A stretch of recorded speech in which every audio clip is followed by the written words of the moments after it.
दोन केळं देतील. होय नेऊ दे की. ऐक हां ते रस्त्यात कोणी काय द्यायचं नाही. काय ते किती घेतलेत मी खातील म्हणून, नाहीतर थंडीची केळी जास्त पिकतात लवकर ना, त्यामुळं ते खाऊन तेवढं तेवढा आधार होय. बाहेर बेक करायचं तुला सांगून फायदा नाही. कळकळ कळकळ करत हिला बसावं लागेल तिथं. मग काय तर त्याचं जेवण बांधून न्यायला आले बघा आता त्याच्यावरच बघा. ही भाजी ह्याला काय म्हणते चाकवत आहे ना, चाकवत आहे वाटतं. गरगट्टा काय राहतात ते. चाकवत पालक आहे बघ. नाही पालक नाही, वेगळंच आहे. आणि ते आंबट चुका आहे पलीकडचा. आंबट चुका म्हणलं की डोकं दुखतंय माझं. दोन्ही पण व्हिडिओ टाकते ना मी. किती टाईट पेंड्या पेंड्या बांधल्या, मोठ्या पण बांधलेल्या. नाही तर मेथी कुठं बघायला मिळत नव्हती. आता मेथी ना बी खाऊ.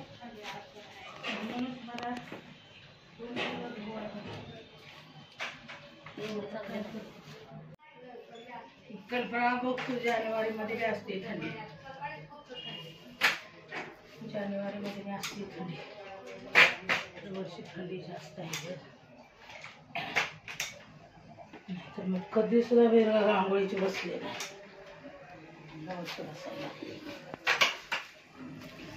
चुका आंबट चुका लेकरा घेते मला त्या आंबट चुकीत करण्या चवला. मला आवडतं देशी नाही लई आंबट पण एवढा पण ह्याला पालक मध्ये मिक्स केला की छान लागते. नाही लागते छान. काय तुला सांगू का भाजीचं, पालक मध्ये आळूची भाजी जर टाकली तर भाजी लागते. पालकला पालक आणत नाही वाटतं. त्या आंबट चुकायला काय करतेस तू, त्या दोन मिक्स भाजायला भारी लागते. त्या गरगटा मी खाल्ला नाही कधी आवडून. चांगलं लागते बघ खाऊन. बारीक म्हणजे ते पानं आहेत की ते घ्यायचे ते तोडून टाकायचे त्याच्यात त्या भाजीत मिक्स करून चिरून. एक पेंडी असेल तर किती पानं टाकायची. पालकची एक पेंडी तर असेल तर ती अर्धी त्याच्या निम्मी टाकायची, जास्त नाही टाकायची. 4-5 पानं. हो चालते बघ ते करू. फोन केला किती होती की पानं सगळी काढून टाकली होतच नाही. पाणी आणतो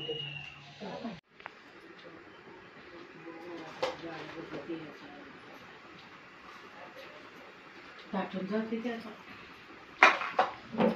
भाज्या सगळ्या निवडून झाल्या, त्यांना फ्रीजमध्ये ठेवल्या. आणि आज आम्ही भाज्या थोड्या जास्तच घेतल्या होत्या. 3 मेथीच्या पेंड्या होत्या. नंतर तर तुम्ही बघितलंच होतं, तर ते निवडायला जवळपास आम्हाला 1 तास तर सहजच गेला. मी मेथीची भाजी निवडली, नंतर आईंनी तांदूसा वगैरे त्या सगळ्या निवडल्या, फ्रीजमध्ये ठेवल्या. आणि पालेभाज्या कधी पण आणल्या ना पटकन निवडायच्या आणि फ्रीजमध्ये ठेवायच्या.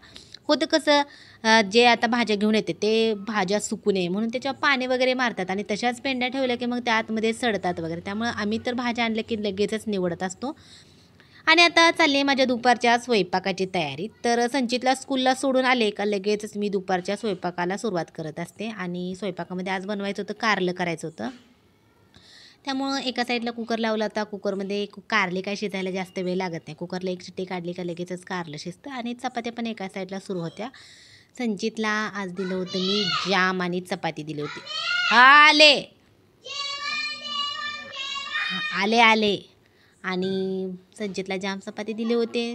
आणि सोडून आले की मग लगेचच स्वयंपाकाची सुरुवात असते माझी. तर बघा असं मी काय करायला बसले का संचितचामध्येच असतो गोंधळ. त्यामुळे आता मी काय बोलत होते ते गेले विसरून. तर बघता बघता माझ्या चपात्या आहेत तर झाल्या करून. कुकर पण थंड होईलच. आणि तर माझं थोडंसं स्टँड होतं आणि मग ते हललं. त्यामुळे मी बघून थोडंसं हसते. आणि जवळच फ्रीजजवळ स्टँड ठेवत असते मी. आणि काय म्हणते मी, पीठ थोडंसं जास्तच मळतो आम्ही. ते शिल्लक राहिलेलं पीठ चपातीचं ठेवलं. संध्याकाळी चपात्या करायला लागतात कारण आजी भाकरी खात नाहीत. त्यांना 2 टाईम चपातीच द्यावी लागते. त्यामुळे त्यांच्यासाठी संचीसाठी थोडंसं एक्स्ट्रा पीठ असतंच. मग माझ्यासाठी रोटी बनवली होती. आता रोटी बघा कशी फुगते, एकदम टमटमीतच अशी फुगते. तर 1 रोटी मी केली होती, मला बाकीच्यांना चपात्या केल्या होत्या. संचित टिफिन खाऊन येतो स्कूलमध्ये, त्यामुळे संचित आल्या आल्या काय खात नाही. त्यामुळे त्याच्यासाठी आता काय बनवत नसते मी. एक स्कूलमधून आला की 3, 3:30, 4 वाजता बनवायचं त्याच्यासाठी काहीतरी, नाहीतर 5 वाजताच खातो. आणि इथं बघू शकता मस्त अशी आपली रोटी तयार झाली. आता कारल्याची कुकरमध्ये थोडीशी स्टीम त्याची पण गेली असेल. आणि पांढरी कारले आणली होती, त्या पांढऱ्या कारल्यामधल्या त्या बिया वगैरे काढायच्या, त्याला थोडंसं थंड करायचं, गरम आहे, आणि कारलं थोडंसं पिळून पण घ्यायचं. मग आता इथं थोडंसं कारलं धुतलं आणि कारलं कडू लागू नये म्हणून थोडंसं मीठ घालायचं. मीठ घातलं की कारलं कडू लागत नाही असं म्हणतात, त्यामुळं मीठ कोकम वगैरे घातलं तरी पण चालते. नंतर मला मसाल्याची पण तयारी करायची होती आणि कारल्यासाठी मी खोबरं, थोडंसं तीळ घालायचं, लसूण घालायचं, थोडंसं अद्रक घालायचं आणि त्याची पेस्ट करायची. अगोदर मी कारलं भरून करत होते, आता मी कांदा टोमॅटो पण घालते. आणि कांदा टोमॅटो घातल्यावर खरंच कारलं खूप म्हणजे खूप भारी लागतं. त्यामुळे तुम्ही पण म्हणजे कसं करायचं, तेल गरम करायचं, त्याच्यामध्ये जिरे मोहरी कढीपत्ता घालायचा, थोडेसे कांदा घालायचा, कांदा लालसर भाजायचा. नंतर जे आपण वाटण तयार करून घेतलं होतं ते वाटण घालायचं, टोमॅटो घालायचं, नंतर चिकन मसाला घालायचा. आमच्या घरात ना कोणती पण भाजी असू द्या, व्हेज म्हणजे काय पण व्हेज बनवलं ना तर त्याच्यामध्ये आम्ही चिकन मसाला घालतो. आणि नंतर थोडीशी हळद, मीठ घालायचं आणि शेंगदाण्याचा कूट घालायचा. आणि असं कारलं केलं ना खरंच खूप म्हणजे खूप भारी लागते. कोकम असेल तर कोकम पण घालायचं किंवा लिंबू पिळायचं. आता आम्ही अजिन खात नाही तिखट, त्यामुळे सध्या मिठातलंच करते मी. तुम्ही तिखट वगैरे आवडत असेल ना तर मिरची कट करून घाला, म्हणजे एकच नंबर कारलं लागतं.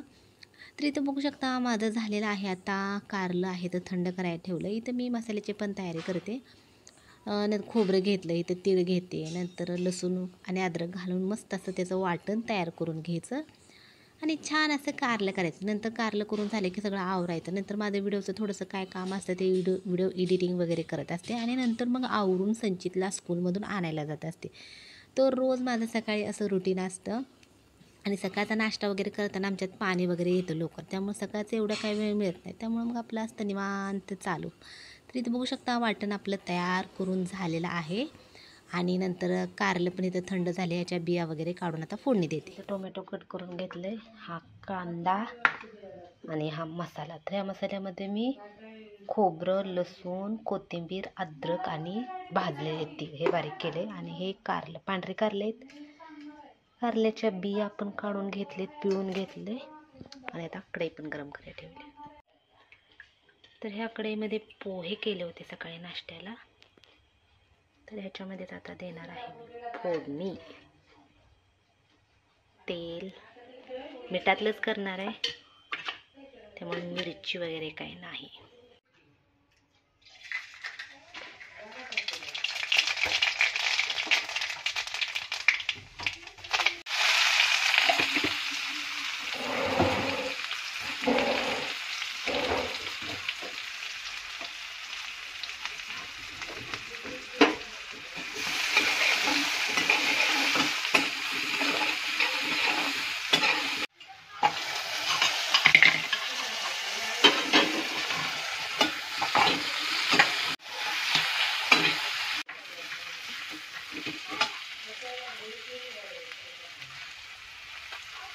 पिलं घालायला लागले काय गेलं, रोज यायला लागले वर तिथं त्या टाकीच्या इकडे बी चाललंय माड्यावर.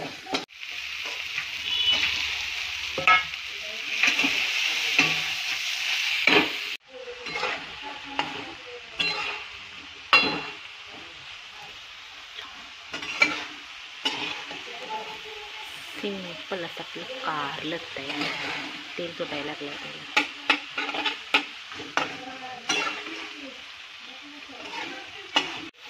तरी तर कारलं तयार झाले, छान तेल सुटले.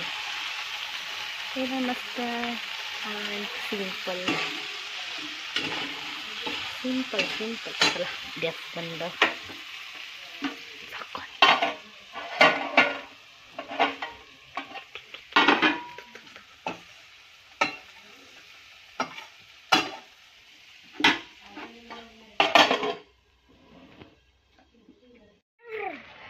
संचित आणि माझं दोघांचं आमच्या मॅचिंग झाले. ते सोडू नको रे, हे चल. कुठल्या मिरचीवर? हा हा, कडक कडक कडक असं ऊन पडले. असा संचित माझ्या अगोदर पुढं पुढं पळत असतो आणि मी मागून हळूहळू हळू चालत जात असते. तर ऊन पडले कडक असं, पण थंडी असल्यामुळं एवढं काय वाटत नाही. आणि ही मशीन आहे, काय म्हणते त्याला, सिमेंट मिक्स करायची. तर ही रोज जात असते, आज गेली नाही बहुतेक.